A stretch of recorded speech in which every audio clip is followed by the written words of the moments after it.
So one of the myths that I see on a pretty regular basis is just strictly talking about CFM and the quote-unquote fact that TPI doesn't do well on large displacement engines, and that's just not true. It actually does better than it does on small engines like the 305. So today we're going to look at the Blueprint Engines small block Chevy setup with a First TPI intake. Yeah, this is going to be a pretty expensive build, but it should be pretty cool by the time it's all said and done. The 454 comes in at 4¼ inch bore, 4-inch stroke, and 6-inch rods. It also comes with HP 8103 heads. These are Blueprint aluminum heads. So we're looking at around $7,900 for the entire package for the engine itself, not counting intake.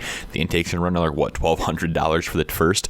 That being said, the First TPI intake is said to flow in the neighborhood around 250 to 260 CFM factory. The base flows, 300 CF, but the runners, of course, are the limit, just like they are on the factory setup as well. Using the Blueprint 454 small block Chevy cam as well, to 251, 259 duration. Should be something like 11 inches or so of vacuum, so it's still halfway decent. Your tuner might not like you very much, but you'll get there more than likely eventually. I also want to mention that this is done with crank only, no accessories, no add-ons, no AC, no anything like that. So it is just raw horsepower with the system. So let's get into looking at the numbers. And the big story we see here is torque.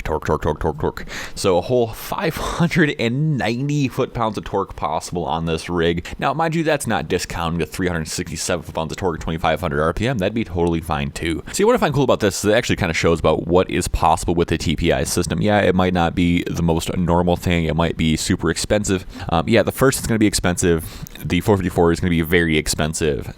But that being said, at a certain point, you need to start paying to play. I would be surprised if this thing didn't propel a third gen into low 11s, maybe even high 10s on a good day, depending on elevation and temperatures and da-da-da-da. If you found this interesting, comment down below and let me know what you want to see next. Have a good one, and I will see you guys on the road.